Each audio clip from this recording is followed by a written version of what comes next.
Voilà les amis, la street elle est passée au banc.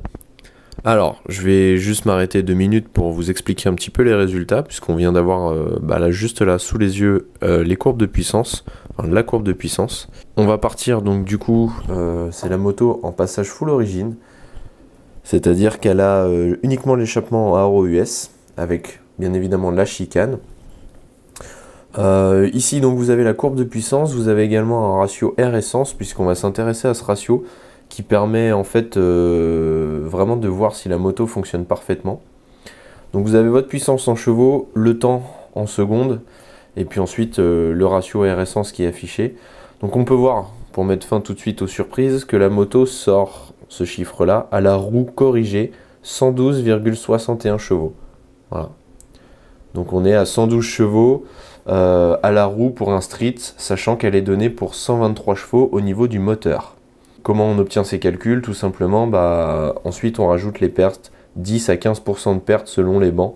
Et quand vous faites le calcul, ça vous donne entre 123,8 et 129,5 au niveau du moteur. Donc ce qui est vraiment pas mal. Ensuite on s'intéresse au ratio air-essence, donc la petite courbe que vous avez en bas. Là ce qui est entouré, avec le A qui est un petit peu au-dessus de 13, avec la petite courbe que vous pouvez voir ici, en petit pointillé, c'est ce qu'ils appellent le point stoichiométrique, c'est-à-dire le mélange idéal. C'est le mélange dans lequel la moto doit se trouver pour être la plus performante et carburer au mieux. Et quand vous regardez cette courbe, donc, si on approche un petit peu, on peut donc voir que la courbe, elle est quasiment dessus, avec même un pic quasiment... voilà, après 3-4 secondes de marche, on peut voir qu'il y a un beau pic. Voilà, quand on est vraiment dans les hauts régimes et qu'on va chercher toute la puissance, on est vraiment très très proche de la belle courbe. Donc ça veut dire que la moto fonctionne parfaitement en haut.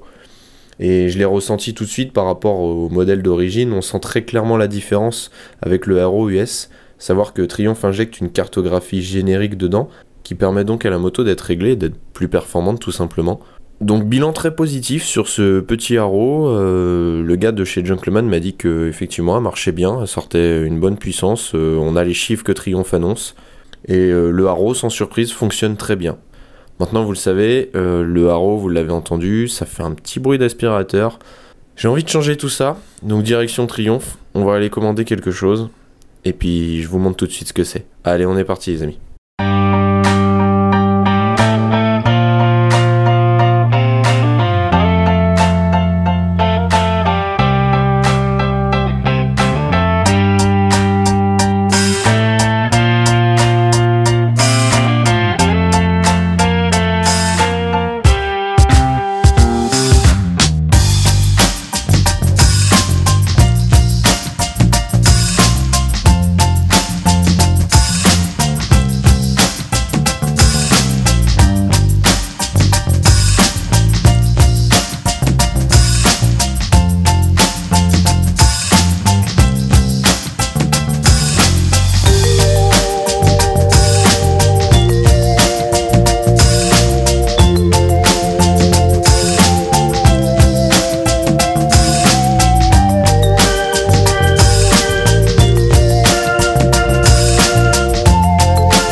Voilà, c'est fait.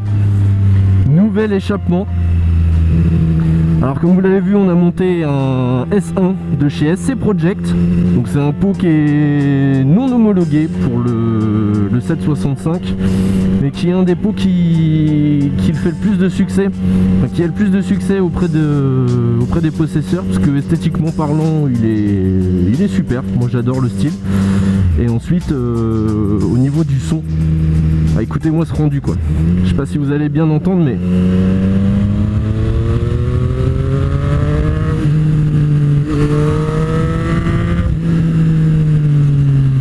le rendu est vraiment top. Un beau rendu grave qui est beaucoup plus libéré que le Haro. Surtout en plus que là je roule avec la chicane. Sans chicane par contre c'est inaudible.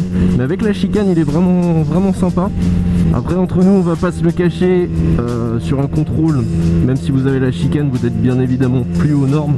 Puisqu'au niveau des décibels vous êtes largement au-dessus de ce qui est préconisé sur la plaque de tar. Maintenant la chicane est présente, si vous roulez gentiment avec un rapport au-dessus sur un filet de gaz, normalement vous devriez pas avoir de problème. Donc l'échappement est monté, j'ai fait ce choix parce que esthétiquement parlant le Haro m'allait bien, mais au niveau du son c'était pas ça. On a vu que le Haro marchait correctement. Donc c'est pour ça qu'aujourd'hui, direction encore une fois le 77 pour voir la différence de puissance que provoque l'échappement par rapport au Haro tout simplement, voir si on a gagné ou perdu. Alors sur le site de SC Project, ils annoncent un gain d'environ, je crois que c'est 6 chevaux si je dis pas de bêtises. Très sincèrement, ça fait quelques kilomètres que je l'ai, j'ai pas vraiment encore pu taper dedans. J'ai une sensation plus au contraire de perte que de gain. Donc ça marche quand même. Ça marche quand même, mais je sais pas, j'ai l'impression que c'est un petit peu plus creux en bas. C'est pour ça qu'on va aller faire vérifier ça sur banc. Et au moins ça tranchera les rumeurs qui peuvent dire que le SC est meilleur, que ça change des Haro, etc. Le Haro, on a la preuve qui fonctionne, que là-dessus il n'y a pas de souci. Donc on va aller constater ça. Sinon l'autre agrément, vous l'avez vu, c'est le bruit par rapport au Haro, c'est vraiment sympa. Et dernière chose, c'est le poids. Le poids par rapport au Haro, il n'y a pas photo, je pense qu'il y a 2 kg d'écart de mémoire. Donc c'est vraiment énorme, surtout en position basse comme ça. Pour ceux que ça intéresse, je suis sur le groupe Facebook Street Triple France, donc qui est un groupe réservé uniquement aux 765. Et je sais que ce pot est vachement plébiscité et beaucoup avaient eu des soucis de montage. Donc moi je tiens à vous dire que j'ai eu aucun problème, puisque c'est les versions qui ont été améliorées. Certains avaient eu des problèmes de soudure, de carbone, d'assemblage, c'est-à-dire que les trous n'étaient pas forcément en face des vis et tout simplement le pot montait en force. Donc là c'était pas le cas, j'ai pas eu de soucis. Montre en main c'est 30 minutes à peu près. Donc vraiment très simple. On a toujours laissé la cartographie Haro qui était mise avec le pot.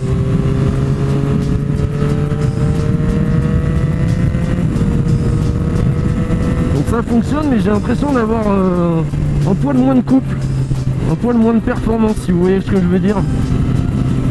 Je sais pas, ou alors c'est peut-être une impression. En tout cas on va aller faire vérifier ça.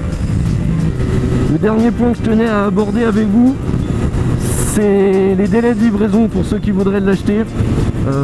On tourne aux alentours des 1 mois et demi, 2 mois de livraison. Donc c'est énorme. Malheureusement c'est SC Project, je sais pas pourquoi, c'est super long. Relation client c'est pas terrible. Et au niveau du prix sur cet échappement, on se situe à 690 € je crois. Et enfin je termine, je rappelle que c'est un pot, un slip-on, c'est-à-dire qu'il se montre en lieu et place du pot d'origine. Vous gardez quand même le catalyseur, vous ne changez pas, c'est pas une ligne complète. Donc c'est quand même différent. L'avantage d'avoir le catalyseur, c'est que vous faites beaucoup moins de bruit. Et surtout vous évitez un maximum les retours de flammes, ce qui est pas vraiment super bon quand vous avez ces retours. Alors ça fait des belles flamèches, mais les soupapes elles aiment pas trop. Et puis voilà, vous limitez le bruit, vous restez quand même à peu près homologué. Donc je sais que c'est un pot qui est très demandé par les possesseurs, donc surtout si vous avez des questions par rapport au montage, par rapport au ressenti, n'hésitez pas. Je vous dis, on va faire vérifier ça tranquillement. Et je vous reprends après pour vous montrer les courbes et vous dire ce qu'il en est. Savoir si c'est mieux ou si c'est pire. Allez, on est parti les gars.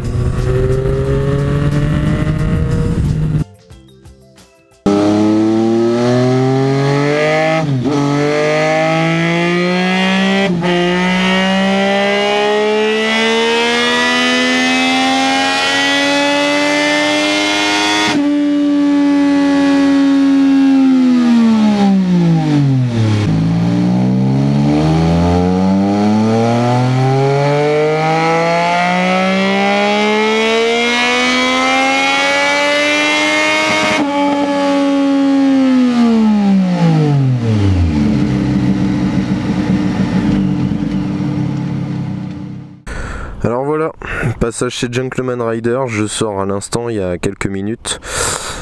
Bon et bien petite déception un petit peu pour moi, parce que on l'a vu avec le Haro, au final la moto marchait plutôt pas mal. Elle sortait en chevaux à la roue 112 chevaux. Donc ce qui fait un 125-129 avec les pertes au moteur, puisqu'elle a annoncé pour 123 moteurs. Et là avec le montage du SC Project, le S1 qui est la version non homologuée, il y en a 3, il y a le SC1R, le S1 et après vous avez un modèle GP qui est encore plus minimaliste. Donc avec ce modèle là on est à 106 chevaux à la roue, donc oui une perte de 6 chevaux juste par l'échappement. Donc je l'avais ressenti tout de suite dès que j'ai conduit la moto, dès les premiers tours de roue. Impression fortement confirmée, parce qu'on perd 6 chevaux à la roue, ce qui est absolument énorme. En tout cas, il faut savoir que l'échappement fait gagner un petit peu en poids par rapport au Haro, en simplicité, et puis en confort auditif, puisqu'il est vraiment plus sympathique. Donc c'est vraiment un pot plaisir et non un pot performance. Voilà, j'ai gardé la chicane puisque sans la chicane il marche encore moins bien. La plupart des échappements, comme me disait le mécano, c'est des bouts de tube qui sont pas vraiment étudiés. Alors c'est pour ça qu'ils sont moins chers, ils sont jolis, ils sont en titane, mais le bout de tube fait que la sortie est trop grande. Et puis du coup vous perdez en couple et en puissance. Donc sur le Haro, conclusion, il marche très bien. Il fait pas un joli bruit mais il marche très bien, il sort ses chevaux. Et c'est un pot qui s'intègre assez bien à la moto. Celui-là est joli, il fait un beau bruit mais il marche beaucoup moins bien. Merci encore à tous ceux qui me suivent. Et la suite arrive, restez connectés.